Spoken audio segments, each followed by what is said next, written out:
Accounting की दुनिया में कुछ ऐसे विषय हैं जिनके बारे में अगर अकाउंटेंट जान ले तो वो अपनी सैलरी बढ़ा सकते हैं, और उसी में से एक विषय है पेरोल अकाउंटिंग। पेरोल अकाउंटिंग ये ऐसा विषय है जिसके बारे में अकाउंटेंट लोग आम तौर पर नहीं जानते हैं, और कम से कम फ्रेशर अकाउंट तो बिल्कुल नहीं जानते। जिनको 2-3 साल का एक्सपीरियंस है वो भी नहीं जानते, जिनको 5 साल 8 साल का एक्सपीरियंस है वो इसके बारे में जानते हैं। What is payroll accounting? Payroll accounting is actually accounting of salary related transactions.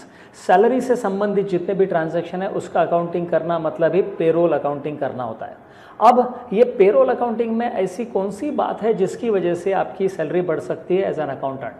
ये थोड़ा सा अलग विषय है।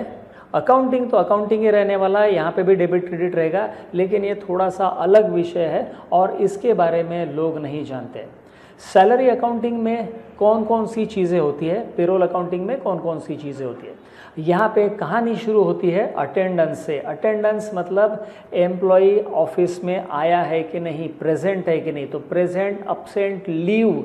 लीव में भी 2 प्रकार की लीव, एक है पेड लीव, एक है unpaid leave, that is leave without pay. अब ये जो चीज़ है इसका वैसे अकाउंटिंग से कोई संबंध नहीं है सीधे तौर पे, लेकिन सैलरी का कैलकुलेशन जब होगा तो कैलकुलेशन में इसका असर आएगा और इसी वजह से सैलरी कम या ज़्यादा हो सकती है।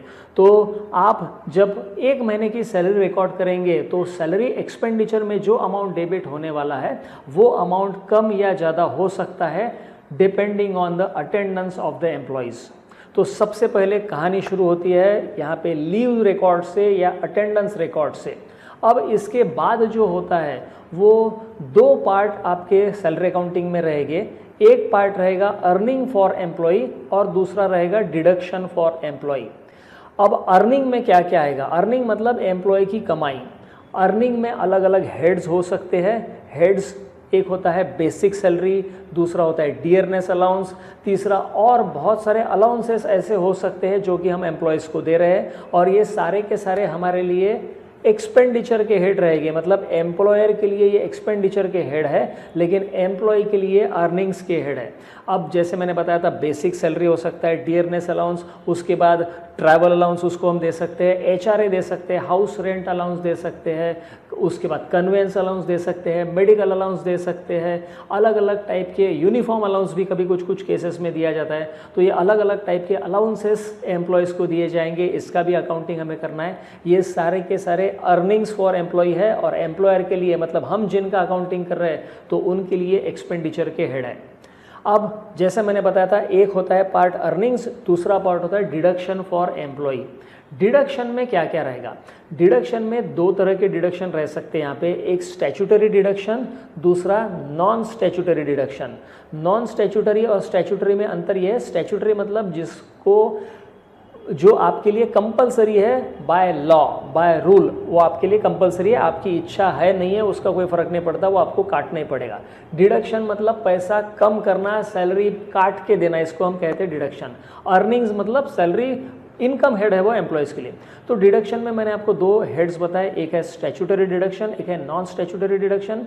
स्टैट्यूटरी में आएगा आपका पीएफ प्रोविडेंट फंड का डिडक्शन, ईएसआई मतलब एम्प्लॉय स्टेट इंश्योरेंस का डिडक्शन, कुछ केसेस में प्रोफेशन टैक्स भी हो सकता है। ये हर स्टेट में अप्लीकेबल नहीं है, लेकिन कुछ स्टेट में अप्लीकेबल है, जैसे महाराष्ट्र में अप्लीकेबल है प्रोफेशन टैक्स। तो ये बेसिकली 3 प्रकार के डिडक्शन तो स्टैट्यूटरी में रहने वाले हैं। अब नॉन स्टैट्यूटरी में क्या रहेगा? नॉन स्टैट्यूटरी में अलग अलग डिडक्शंस हो सकते हैं, जैसे कि एम्प्लॉय का कोई हम इंश्योरेंस पेमेंट कर रहे हैं तो इंश्योरेंस पेमेंट हम कट करके दे रहे हैं। एक स्टैट्यूटरी डिडक्शन मैंने आपको बताया नहीं, मैं भूल गया, वो है इनकम टैक्स का डिडक्शन टीडीएस। तो टीडीएस डिडक्शन भी आपका स्टैट्यूटरी डिडक्शन होगा, इनकम टैक्स का डिडक्शन। तो इसके अलावा जैसे नॉन स्टैट्यूटरी डिडक्शन है, ये डिपेंड करता है एम्प्लॉयर और एम्प्लॉय के ऊपर। तो नॉन स्टैट्यूटरी डिडक्शन जैसे ईपीएफ हो सकता है, आपका पीपीएफ हो सकता है, ईपीएफ नहीं पीपीएफ। तो पीपीएफ मतलब पब्लिक प्रोविडेंट फंड, ये ऑप्शनल होता है, ये पैसा चाहे तो एम्प्लॉय का आप डिडक्ट कर से with the consent of employee डाल सकते हैं। तो ऐसे बहुत सारे अलग अलग प्रकार के डिडक्शन होते हैं। तो इन सब का अकाउंटिंग करना और फाइनली नेट पेबल का अमाउंट कैलकुलेट करना, नेट सैलरी पेबल पर एम्प्लॉय ये कैलकुलेट करना और बाद में उसका पेमेंट करना। तो ये सारी चीज़ें जो है ये पेरोल अकाउंटिंग का पार्ट है। अब आप ये सोच रहे होंगे कि पेरोल अकाउंटिंग में ऐसी कौन सी खास बात है या इसकी वजह से हमारी सैलरी कैसे बढ़ सकती है। तो पेरोल अकाउंटिंग अगर आपको नहीं आता है तो ये काम आप डेफिनेटली कर नहीं पाएंगे। और पेरोल अकाउंटिंग की ज़रूरत कहाँ पे पड़ेगी, जहाँ पे नंबर ऑफ़ एम्प्लॉयज़ ज़्यादा है, मतलब कम से कम 25 एम्प्लॉयज़ है तो वहाँ पे पेरोल अकाउंटिंग की ज़रूरत पड़ती है। पीएफ अगर आपको अप्लीकेबल है तो पेरोल अकाउंटिंग करना पड़ेगा, ईएसआई आपको अप्लीकेबल है तो पेरोल अकाउंटिंग करना पड़ेगा आपको।